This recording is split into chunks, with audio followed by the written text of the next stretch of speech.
semua, perkenalkan nama saya Lasrim Pardosi dengan NIM 72232200022, jurusan Akuntansi Non-Pendidikan Universitas Negeri Medan. Pada video kali ini, saya akan menjelaskan tentang laporan keuangan pada akuntansi agrikultur, yang dimana tugas atau mata kuliah ini diampu oleh Bapak Dr. Randus Jumiadi AW, MSI AKCFR. Dalam pembahasan kali ini, kita akan membahas 6 poin, yaitu yang pertama adalah apa sih pengertian dari laporan keuangan, yang kedua, tujuan dari laporan keuangan, yang ketiga, komponen-komponen dalam laporan keuangan, yang keempat, pernyataan standar akuntansi keuangan dalam PSAK 69, yang kelima, ada ruang lingkup penerapan standar. Yang keenam adalah contoh ilustrasi laporan keuangan akuntansi agrikultur. Laporan keuangan. Menurut Kasmir yang dikemukakan pada tahun 2018, laporan keuangan adalah laporan yang memberikan gambaran bagaimana keadaan keuangan perusahaan pada periode tertentu. Kemudian menurut Kieso et al. Pada tahun 2018 berpendapat bahwa laporan keuangan adalah alat utama yang digunakan untuk mengomunikasikan kondisi keuangan perusahaan pada pihak eksternal perusahaan. Jenis laporan keuangan yang umumnya disajikan perusahaan yaitu laporan laba rugi, laporan posisi keuangan, laporan arus kas, dan laporan perubahan modal. Menurut Subrayaman pada tahun 2014, laporan keuangan adalah hasil dari proses pelaporan keuangan yang sesuai dengan aturan dan standar akuntansi manajerial dan berdasarkan proses pelaksanaan dan pengawasan perusahaan. Selain itu, pengertian laporan keuangan juga terdapat di dalam PSAK nomor 1 tahun 2015 tentang penyajian laporan keuangan yang menyatakan bahwa laporan keuangan adalah suatu penyajian terstruktur dari laporan keuangan dan kinerja keuangan suatu entitas. Tujuan laporan keuangan yaitu untuk memberikan informasi mengenai posisi keuangan, kinerja keuangan, dan arus kas perusahaan yang bermanfaat bagi para pengguna laporan keuangan dalam membuat keputusan ekonomi. Nah, berdasarkan dari pengertian-pengertian yang sebelumnya, maka dapat disimpulkan bahwa laporan keuangan adalah laporan yang menunjukkan kondisi keuangan perusahaan pada suatu periode tertentu sebagai sarana utama dalam mengomunikasikan informasi keuangan perusahaan yang bermanfaat bagi pengguna laporan keuangan, baik itu pihak dalam maupun luar perusahaan dalam mengambil keputusan ekonomi. Ada 8 tujuan dari laporan keuangan.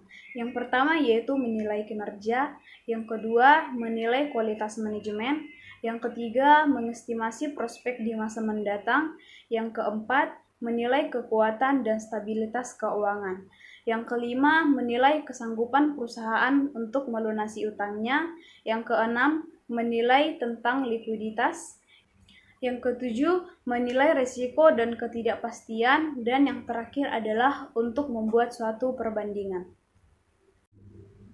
Selanjutnya adalah mengenai pernyataan standar akuntansi keuangan atau PSAK nomor 69.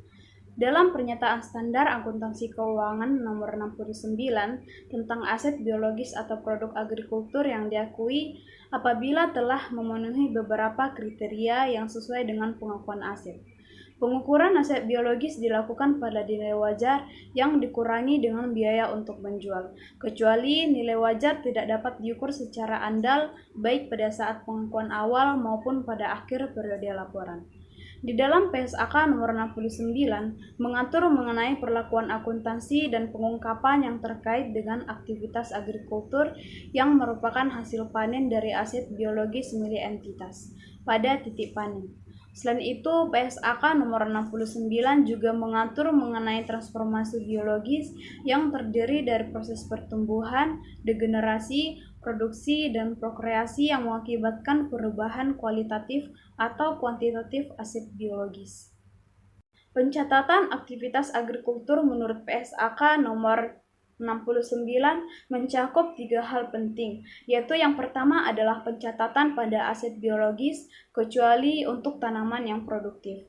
Yang kedua adalah pencatatan untuk produk agrikultural pada saat titik panen. Dan yang terakhir adalah pencatatan untuk hibah pemerintah terhadap aset biologis.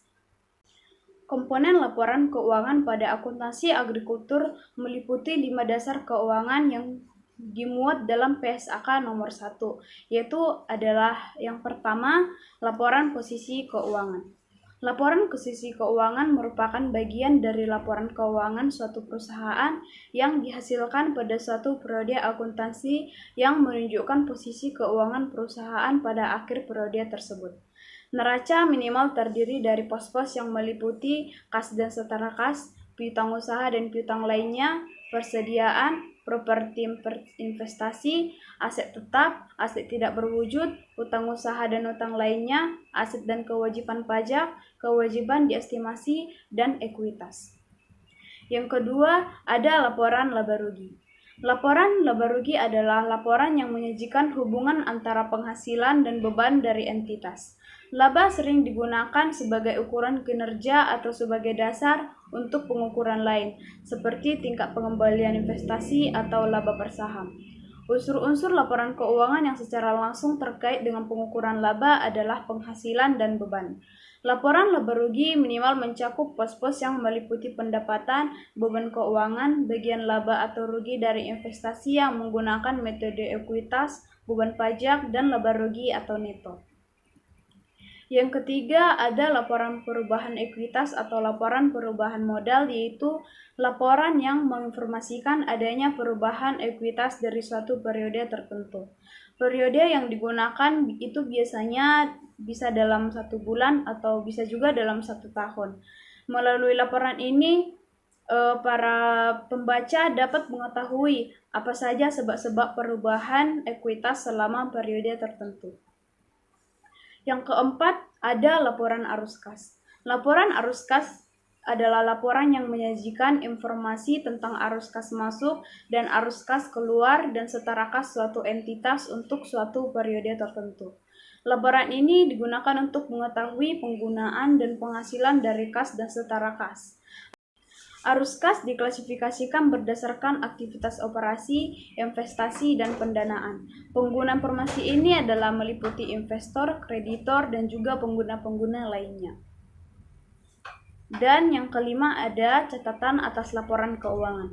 Catatan atas laporan keuangan ini berisi ringkasan kebijakan akuntansi yang signifikan dan informasi penjelasan naratif atau rincian jumlah yang disajikan dalam laporan keuangan dan informasi pos-pos yang tidak memenuhi kriteria pengakuan dalam laporan keuangan.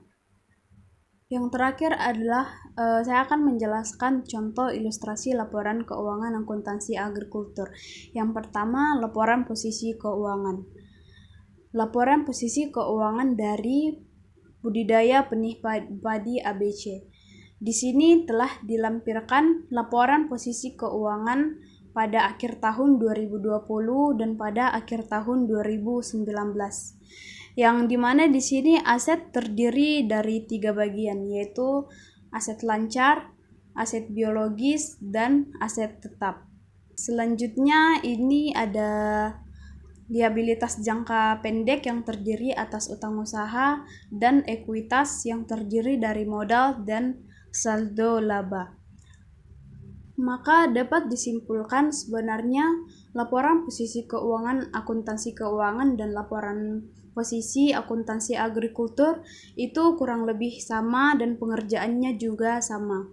Hanya saja bedanya itu pada aset akuntansi agrikultur ada aset biologis yang dimana harus dihitung berapa aset tanaman yang belum menghasilkan dan berapa aset tanaman yang sudah menghasilkan. Yang kedua yaitu ada laporan laba rugi dari budidaya benih padi ABC. Nilai wajar gabah yang diproduksi adalah 518.240 dan keuntungan yang timbul dari perubahan nilai wajar dikurangi biaya untuk menjual adalah 39.930. Maka di total jumlah pendapatannya adalah 558.170. pendapatan tadi dikurangi dengan beban, yaitu bebannya adalah persediaan yang digunakan, biaya karyawan, beban penyusutan, beban operasi lainnya. Maka setelah dikurangkan antara beban dan pendapatan, hasilnya adalah Rp81.022. Dikurangi dengan pajak penghasilan lagi 43.194, maka laba komprehensif tahun berjalannya adalah 37.828. Yang ketiga ada laporan perubahan ekuitas budidaya padi ABC, yaitu pemilik usaha menanamkan modal sahamnya pada Januari 2020 sebesar Rp1.000.000 dan saldo laba yang didapatkan adalah Rp865.000 serta komprehensif tahun berjalannya adalah Rp37.828. Maka saldo per 31 Desember 2020-nya adalah Rp1.902.828. Yang keempat ada laporan arus kas yang terdiri atas dua, yaitu arus kas dari aktivitas operasi yang terdiri atas penerimaan kas dari penjualan beras, penerimaan kas dari penjualan gabah, pembayaran kas untuk perlengkapan dan karyawan, pembayaran kas untuk pembelian bibit padi. Dan juga ada arus kas neto dari aktivitas investasi yang terdiri atas pembelian aset tetap. Dan yang terakhir adalah catatan atas laporan keuangan yang terdiri atas 4. Yang pertama ada operasi dan kegiatan utama. Budidaya benih padi ABC bergerak dalam produksi gabah untuk dipasok kepada berbagai pelanggan. Pada tanggal 31 Desember 2020, entitas memiliki lahan seluas 2 hektar yang mampu menghasilkan gabah atau mature assets dan memiliki benih padi yang dipelihara agar benih padi yang diproduksi dapat menghasilkan gabah di masa depan. Perusahaan menghasilkan 15 ton atau 150 karung gabah dengan nilai wajar dikurangi biaya untuk menjual sebesar Rp518.240 pada tahun yang berakhir 31 Desember 2020. Yang kedua, ada kebijakan akuntansi. Benih padi diukur pada harga perolehan aset biologis. Hal ini dikarenakan nilai wajar tidak dapat diukur secara andal. Pengukuran awal gabah dilakukan pada nilai wajar dikurangi biaya untuk menjual pada saat panen.